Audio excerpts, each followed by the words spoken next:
자교수와 파인만 양자역학 시간입니다. 챕터 4, 챕터 4에서 4장의 5절, 더 블랙바디 스펙트럼을 지금 몇 시간째 하는데 오늘 이제 마지막 시간입니다. 그래서 블랙바디 스펙트럼에 대한 공식을 마지막으로 유도하려고 합니다. 우리 지난 시간에 어디까지 했었냐면 흑체 복사 공식은 어떤 식으로 되어 있냐면 이렇게 되어 있다고 그랬죠. 진동수가 오메가에서 오메가 더하기 델타 오메가 사이에 있는 빛이 나르는 에너지를 이것을 그 캐비티의 부피로 나눈 것입니다. 이게 바로 이제 에너지 밀도가 되겠죠. 이 에너지를 구할 때 어떻게 했냐면 우리가 이미 알고 있는 게 뭐냐면 진동수가 오메가인 빛의 평균 에너지를 우리가 구했었습니다. 그럼 우리가 이미 구했고, 그래서 이 오메가에서 오메가 더하기 델타 오메가 사이의 빛이 가지고 있는 총 에너지를 구하려면 우리 무엇을 구하면 되냐면 요 델타 오메가라는 인터벌 안에 들어있는 모두 방식의 수를 구하면 된다고 하는 것이고, 이 방식의 수는 클래시컬 퀘스천 about standing wave를 이용해서 구할 수가 있다고 하는 것이죠. 그래서 이걸 다시 한번 정리하면 흑체 복사 공식이 아까 얘기한 것처럼 부피분의 진동수 오메가에서 오메가 더하기 델타 오메가 사이에 빛이 나르는 에너지인데, 이때 이 에너지는 우리 어떻게 해서 구할 수가 있냐면 오메가 짜리의 빛의 평균 에너지 곱하기 방식의 수, 오메가에서 오메가 더하기 델타 오메가 사이의 방식의 수를 곱해서 구하는 것이죠. 그래서 이 에너지는 우리의 어떤 평균 에너지냐면 캐비티가 절대온도 T와 열적 평형에 있을 때 그때 빛의 평균 에너지였습니다. 그리고 오메가에서 오메가 더하기 델타 오메가 사이에는 오메가가 뭐 여러 값을 갖는 것처럼 보이죠. 그렇지만 오메가에 비해서 델타 오메가가 굉장히 작기 때문에 이건 전부 다 똑같은 오메가 값이다 이렇게 생각을 합니다. 그래서 요때 요놈의 에너지는 전부 요것과 같다라고 생각하고 여기다 뭐만 곱하냐면 방식의 수만 곱하는데, 아까 얘기한 것처럼 방식의 수는 고전적인 방법으로 구할 수 있다고 하는 것이죠. 그래서 고전적인 방법을 구하기 위해서 먼저 파동의 성질, 파동은 무엇으로 대표하는가 하는 걸 잠깐 복습하겠습니다. 이건 파인만 양자역학에서 나온 걸 복습하는 것이 아니라 우리가 이제 학교에서 배우는 파동에서 이걸 이제 배웁니다. 파동은 진동이 전달돼 나가는 이제 그 현상이죠. 그래서 진동의 특징과 그다음에 진동이 전달돼 나가는 특징, 두 가지의 특징으로 표시되는데, 이때 진동의 특징은 무엇이 대표하냐면 주기가 대표합니다. 그래서 주기라고 하는 것은 한 동작을 하는데 걸리는 시간, 이 진동이 한 동작 하는데 걸리는 시간이죠. 그래서 이 주기가 주어지면 이 주기의 역수가 바로 뭐냐면 진동수입니다. 이거는 1초 동안 반복하는 진동의 수죠. 그리고 거기다가 2파이를 곱하는 것을 뭐라고 그러냐면 각진동수라고 하는데, 이걸 영어로는 피어리어드, 주기가 피어리어드, 진동수가 프리퀀시, 각진동수는 앵귤러 프리퀀시죠. 이 파인만의 책에서는 앵귤러 프리퀀시도 가끔 얘기하지만 똑같은 걸 그냥 프리퀀시라고 부릅니다. 그래서 문맥을 가지고 이게 프리퀀시인지 앵귤러 프리퀀시인지를 알아야 되는데, 대개 이 오메가자로 표시된 프리퀀시는 앵귤러 프리퀀시다 이렇게 알면 되겠습니다. 그리고 파동에는 파장이 있습니다. 파장은 한 주기 동안에 파동이 진행한 거리입니다. 이 파장을 가지고도 또 똑같이 이것처럼 이렇게 파장의 역수는 우리 파동수다 뭐 이렇게 얘기할 수도 있겠죠. 이건 단위 길이에 들어있는 파동의 수가 되겠습니다. 그리고 여기다가 2파이를 곱한 거, 마치 여기서 진동수에다 2파이 곱한 것처럼 여기다 2파이 곱한 걸 파수다 이렇게 이야기합니다. 이거 영어로는 파장은 웨이블랭스고, 그 다음에 파동수라고 하는 것은 물리에서 따로 쓰지가 않습니다. 쓸 데가 별로 없어요. 오히려 무엇을 쓰냐면 파수를 쓰는데, 파수는 웨이브 넘버를 그대로 번역한 게 파수다라고 하겠어요. 그러면 이거 가지고 주기와 파장을 가지고 이 파동의 속력을 구할 수가 있겠죠. 한 주기 동안에 한 파장만큼 간 것이니까 그 파동의 속력은 어떻게 구할 수가 있냐면 T분의 람다 이렇게 되겠습니다. 근데 T분의 1이 F니까 진동수니까 람다 F 이렇게 해도 되겠죠. 그리고 람다 대신에 K분의 2파이 이렇게 써도 되겠어요. 그래서 K는 람다분의 2파이니까 람다 대신에 K분의 2파이, 그 다음에 F 대신에 2파이분의 오메가 이렇게 해도 써도 되겠죠. 길면 2파이가 지워지고 K분의 오메가 이렇게 되겠습니다. 다시 말하면 파동의 속력은 파장을 주기로 나눈 것도 되고, 그 다음에 파장에다 진동수를 곱한 것도 되고, 그 다음에 각진동수를 파수로 나눈 것과 같다라고 얘기할 수가 있겠습니다. 자, 그러면 이 파수라고 하는 것은 우리 이걸 무엇으로도 이용할 수가 있냐면 벡터로도 이용할 수가 있어서 아주 좋습니다. 우리 파동을 표시할 때 이게 주기함수이기 때문에 1차원 파동이라고 하는 것은 자, 이렇게 y가 진동의 변이를 얘기하고 x가 이제 파동이 진행하는 축이라고 한다면 파동을 이런 식으로 표시할 수가 있습니다. 이렇게 표시하는 게 뭐냐면 주기적인 것이죠. 그래서 그 위치가 람다만큼 지나가는 거, 사인 함수가 주기함수인데 2파이만큼 갔을 때 주기가 돌아오는 거죠. 이게 람다만큼 갔을 때니까 이 x에다 람다를 집어넣으면 2파이가 돼서 한 주기가 가는 거죠. 그래서 람다분의 2파이 x 이렇게 하면 이게 파장이 람다인 파동을 얘기할 수가 있고, 그 다음에 시간에 대해서는 요 t분의 2파이하고 t 하면 그러면 이게 주기가 t인 것을 여기서 이렇게 표시할 수가 있습니다. 그래서 파동을 대표하는 식은 람다, 파장과 주기로는 람다분의 2파이 x 빼기 t분의 2파이 t 이렇게 하면 되는데, 자, 이렇게 쓰니까 너무 복잡하죠. 그래서 람다분의 2파이 대신에 뭘 씁니까? k, 이게 람다분의 2파이가 바로 파수였습니다.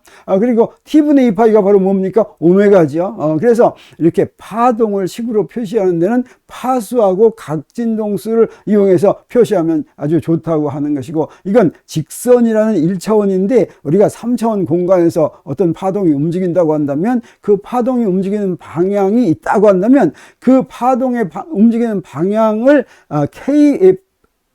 K에다가 방향을 줘가지고 우리 이렇게 쓸 수도 있습니다. 그래서 K는 무엇과 같은 거냐면 이 K를 웨이브 벡터다 이렇게 얘기하는데 이걸 파수 벡터 이렇게 번역합니다. 그래서 이 파수 벡터는 크기는 파수하고 같고 그 다음에 방향은 파동이 진행하는 방향과 같은 게 되겠습니다. 그래서 만약에 이 파수 벡터가 X축 성분만 갖고 있다 그러면 KX 햇 이렇게 되겠죠. 곱하기 R하면 바로 뭐가 돼요? 그러면 KX 이렇게 되죠. 그래서 일반적으로 3차원에는 바로 이런 파수 벡터를 도입해서 이 파동을 3차원 파동을 대표할 수가 있다고 하는 것이죠. 그러면 이때 우리 아까 파동의 속력은 어떻게 표시한다고 그랬습니까? K분의 오메가라고 표시한다고 그랬죠. 이때 빛의 경우에는 진공 중에서 빛이 진행하면 그때의 속력을 우리 C라고 하죠. 광속 C라고 한다면 그러면 이때 요 파수 벡터의 크기가 바로 파수였죠. 그러면 이 파수는 저기서 K는 V분의 오메가가 되는데 이건 C분의 오메가가 된다 이렇게 얘기할 수가 있고, 이게 우리 책의 4의 39식이 되겠습니다. 그래서 파수 벡터의 크기는 C분의 오메가로 놓을 수 있다고 하는 게 빛에 적용할 수 있는 거다라고 하는 것이죠.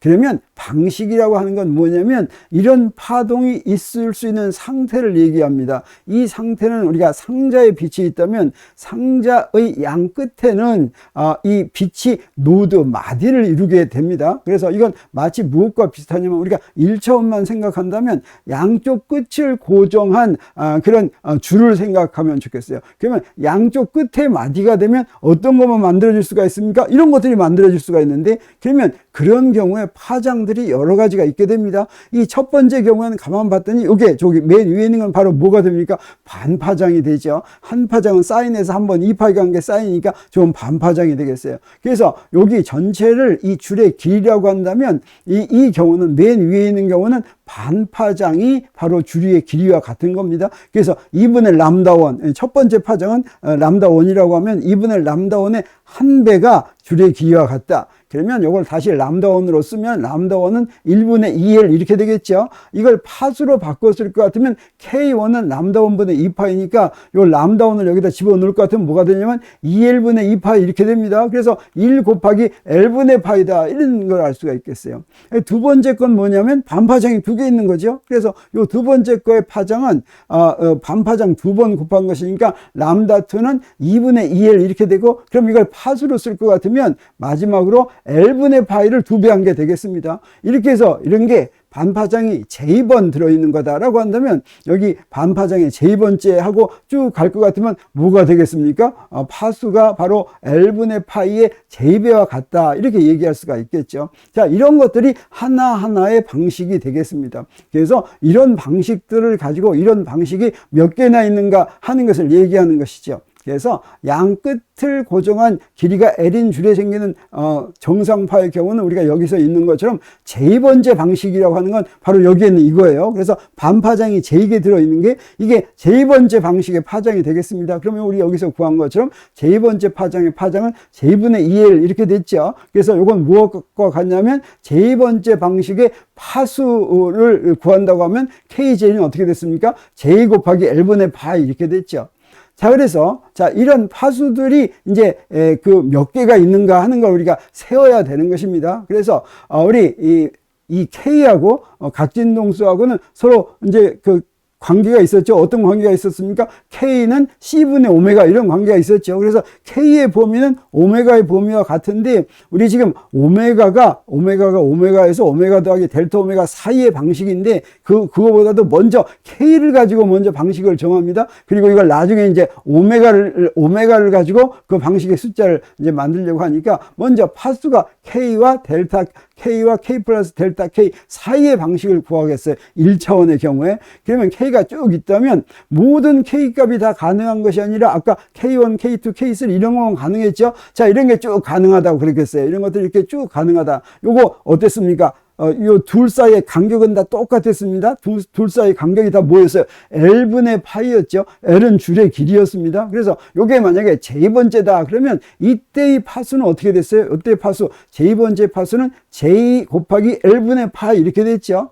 자, 그런데 우리 무엇을 구해야 되냐면 K가 K 더하기 델타 K 사이 요만큼이다라고 한다면 요만큼 사이에 몇 개가 들어있냐 볼 것 같으면 요만큼 사이 요 간격이 뭡니까? 다시 말하면 델타 K 요 델타를 요거 둘 사이 인접한 두 개의 차이라고 한다면 이 인접한 두 개의 차이는 어떻습니까? 제2의 관계값이 항상 일정한 값이죠. 그래서 K 값이 요 줄에 생기는 정상파의 경우에 이게 뭐냐면 다 똑같이 L분의 파이니까 요 델타 K를 어떻게 되겠어요? 요 L분의 파이로 나눈 것만큼 그만큼이 바로 방식의 수가 되겠습니다. 그래서 이렇게 방식의 수를 계산한다고 하면 우리 어떻게 계산할 수가 있냐면 델타 K에 포함된 방식의 수를 델타 N이라고 하겠어요. N자 요거 유럽에서 쓰는 아주 멋있게 쓰는 글자죠. 그래서 델타 N은 델타 K 나누기 요거는 이제 그 간격 델타죠. 그래서 L분의 파이로 나누니까 파이분의 L 이렇게 되겠어요. 그래서 그 방식의 수는 델타 K, 간격 델타 K에 포함된 방식의 수는 파이분의 L 델타 K인데 우리 뭘 알 수가 있냐면 이 L이 굉장히 크면 요 델타 N이 어쩌겠습니까? 굉장히 많겠죠. 아무튼 now theoretical physicists working in quantum mechanics usually prefer to say that there are one half as many modes 요거에 딱 절반이라고 생각한다고 하는 거죠. 그래서 요 방식의 수를 요렇게 생각하지 않고 뭐라고 그러냐면 우리 이렇게 지금 이건 뭐 가지고 구했습니까? 우리가 정상파 가지고 구했습니다. 정상파는 어떻게 해서 구해지는 거냐면 양쪽 끝을 고정하면 여기에 정상파가 생기는 거죠. 정상파를 가지고 구했는데 정상파로 가지고 구한 것을 절반으로 나눈 거가 방식의 수라고 계산한다고 하는 거예요. 지금 이게 파인만이 하는 얘기입니다. 이게 4의 36식인데 왜 그러냐면 우리 정상파에서 구했는데 한 방식이라고 하는 것은 정상파는 어떻게 해서 만드는 겁니까? 두 개의 진행파가 더해지는 거죠. 똑같은 주기와 파장과 이제 진폭이 같은 똑같은 파동이 서로 반대 방향으로 갈 때 그게 더해졌을 때 정상파가 만들어지죠. 그래서 정상파에서는 진행파가 두 개 있는 거나 마찬가지입니다. 그래서 정상파 두 개의 방식이니까 사실은 하나의 방식 하려면 이걸 둘로 나눠야 되겠죠. 그래서 4의 35식은 이건 어떻게 해서 구한 거냐면 정상파에서 다시 말하면 두 개의 진행파에 대한 것이니까 우리 한 개의 진행파에 대해서는 그걸 절반으로 나눈 것과 같다고 하는 것입니다.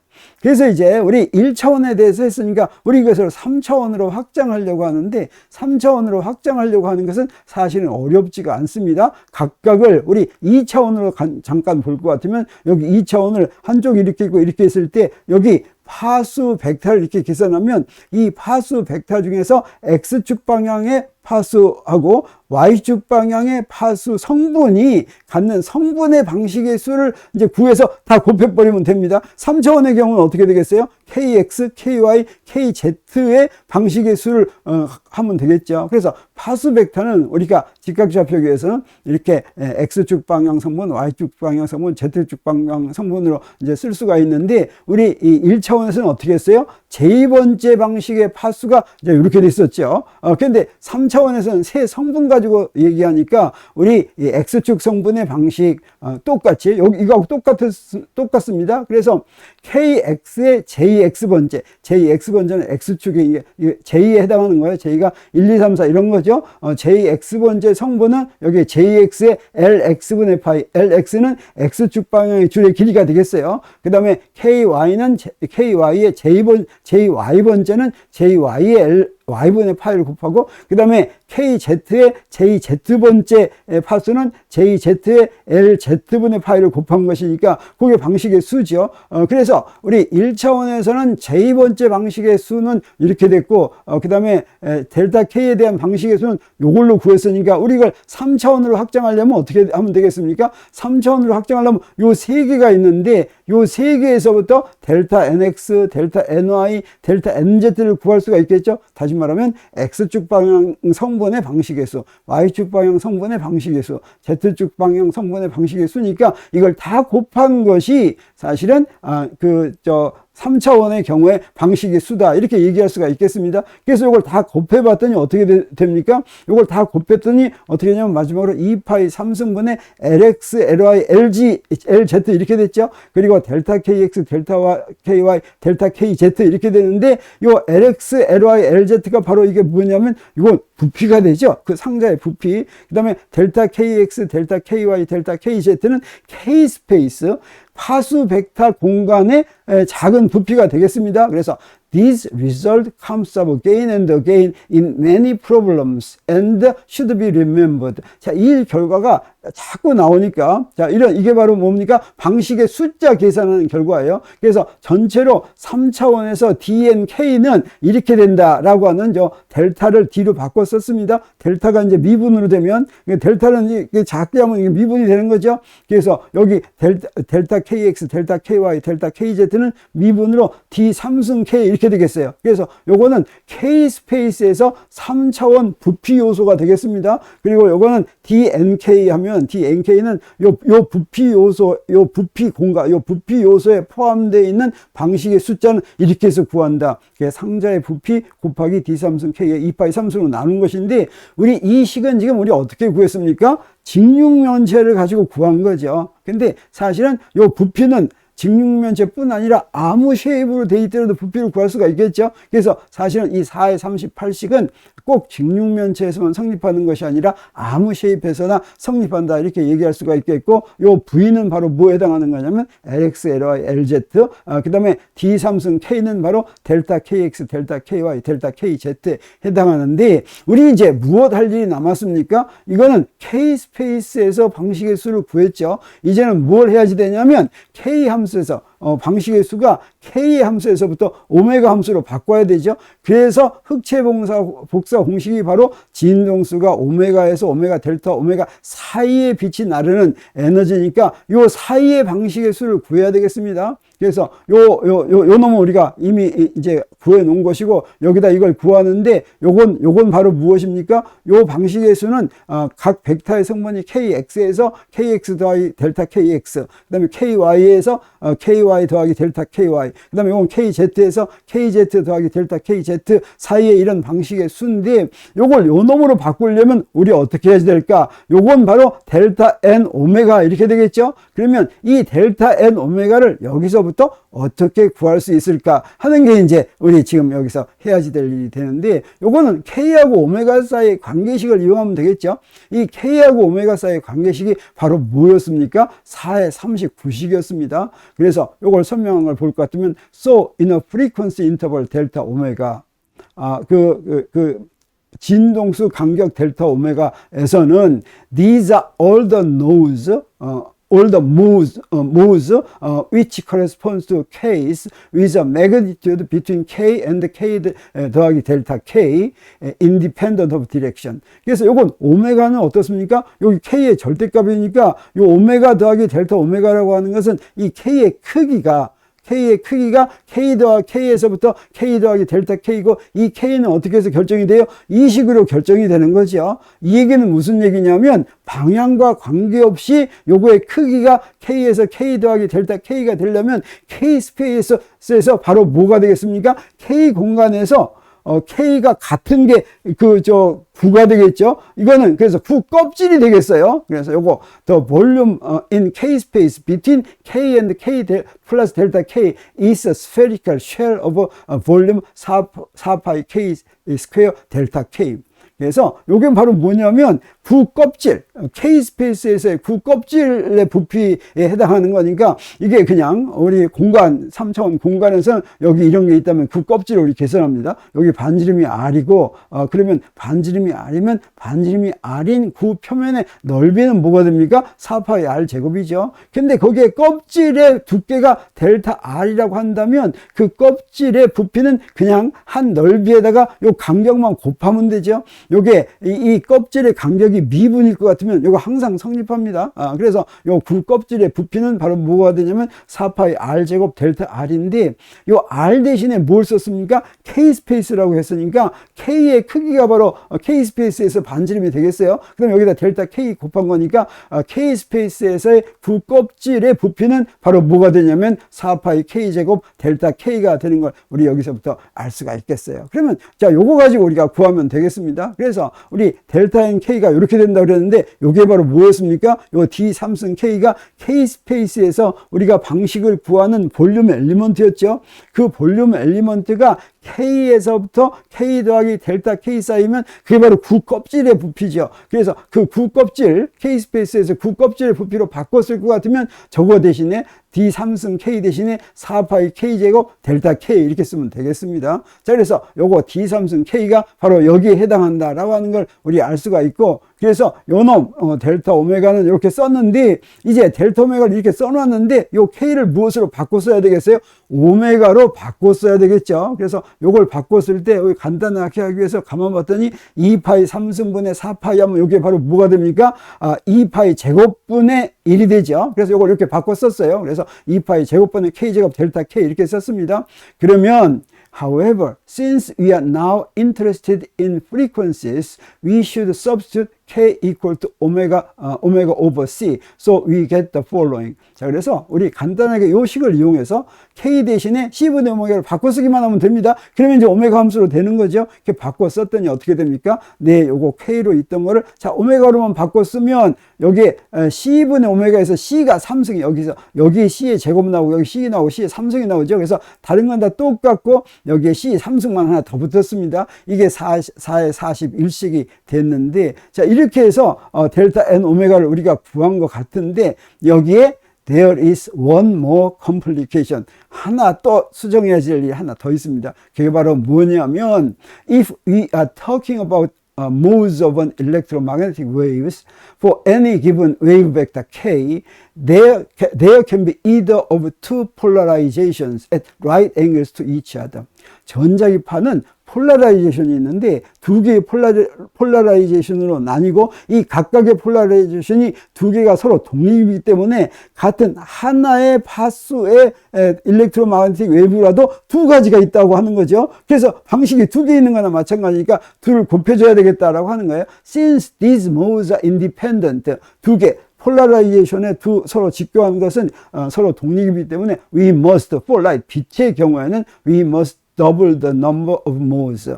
우리가 구한 모드의 방식의 수를 둘로 곱해야 된다. 그래서 4의 41씩 이렇게 구했던 걸 우리 어떻게 해요? 여기다 2로 곱했습니다. 2로 곱하면 파이 제곱 C 제곱분의 오메가 제곱 델타 오메가 이렇게 나왔습니다. 그래서 이건 빛에 대해서 이렇게 구한 거다라고 하는 거죠. 그러면 아까 우리가 각 방식의 평균 에너지 구해놓은 게 있었죠. 자, 이거 평균 에너지 구한 거니까 여기다가 방식의 수만 곱하면 어떻게 됩니까? 델타 오메가에 포함된 에너지가 나왔습니다. 나왔습니다. 그래서 요거에다가 요거 두 개 곱한 거예요. 그래서 이렇게 해서 마지막 식 4의 43식이 나왔는데, 이 4의 43식을 플롯하면 여기서 무엇을 플롯했냐면 요 델타 오메가로 나눴어요. 다시 말하면 d 오메가분의 d2를 오메가의 함수로 여기다 이렇게 그렸습니다. 자, 이렇게 이제 그 결과가 나오는데, This is the low for frequency spectrum of blackbody radiation.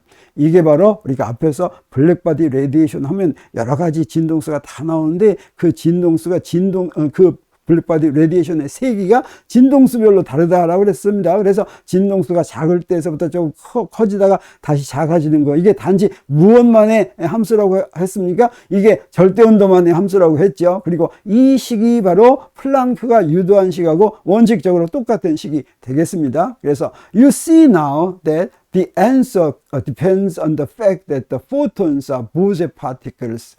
그래서 이 결과는 봤더니 포톤이 보제 파티클이다. 포톤이 보제 파티클이다라고 하는 거 우리가 어디서 써먹었습니까? 요거 평균 에너지 구할 때 써먹었죠.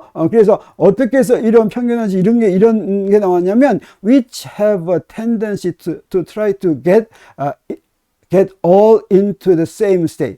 그 포톤들을 전부 같은 상태에 모으게 하려는 그런 텐던시가 있었죠. Because the amplitude for doing so is large. 그렇게 하는 앰플리튜드가 더 컸기 때문에 이게 바로 보제 파티클의 특징이었습니다. 그리고 you will remember, 이제 요걸 기억해야 되는데, it was Planck's study of the blackbody spectrum. 바로 이제 다음에 나오는 것이 플랭크가 블랙바디 스펙트럼을 연구한 그 결과다라고 하는 것입니다. Which was mysterious to classical physics. 당시에 플랭크가 처음 이거 할 때, 요거는 어떻습니까? 고전 물리만 가지고는 설명할 수가 없었죠. 그래서 고전 물리학으로는 이제 미스터리였는데, and his discovery of the formula in equation 4.43. 바로 이 식을 플랑크가 발견한 것은 that started the whole subject of quantum mechanics. 바로 이 식을 찾아냄으로써 양자역학이라고 하는 주제가 시작하게 되었다고 하는 거죠. 사실은 이 식에서도 무엇이 가장 중요하냐면 바로 에너지 양자가 제일 중요한 거죠. 자, 이 식을 구하면서 에너지 양자라고 하는 그 식을 이용한 것이 우리 양자역학의 출발점이 됐기 때문에 플랑크를 이제 양자역학의 아버지다, 이제 이렇게 부르죠. 자, 이렇게 해서 4의 5절 The Black Body Spectrum을 다 구했습니다. 우리 보제 파티클을 응용해서 포톤의 평균 에너지를 구했고, 그 다음에 또 하나 여기서 우리가 뭘 구했습니까? 모즈 방식, 스트링이 정상파에서 진동하는 방식이 바로 무엇과 그대로 적용이 됐습니까? 일렉트로마그네틱 웨이브가 우리 캐비티 안에서 이제 정상파를 만드는 그 방식에 그대로 이용을 해가지고, 그래서 이제 파인만이 얘기한 게 고전적인 방식으로도 충분히 방식의 수를 구할 수 있다, 이렇게 얘기한 것이죠. 자, 이렇게 해서 다음 시간에는 이제 4, 6절 리퀴드 헬리움을 보기로 하겠습니다. 리퀴드 헬리움은 우리 아이덴티컬 파티클, 특히 보제 파티클의 무엇과 연관이 되는지 우리 기대가 됩니다. 자, 여기서 마치도록 하겠습니다. 네.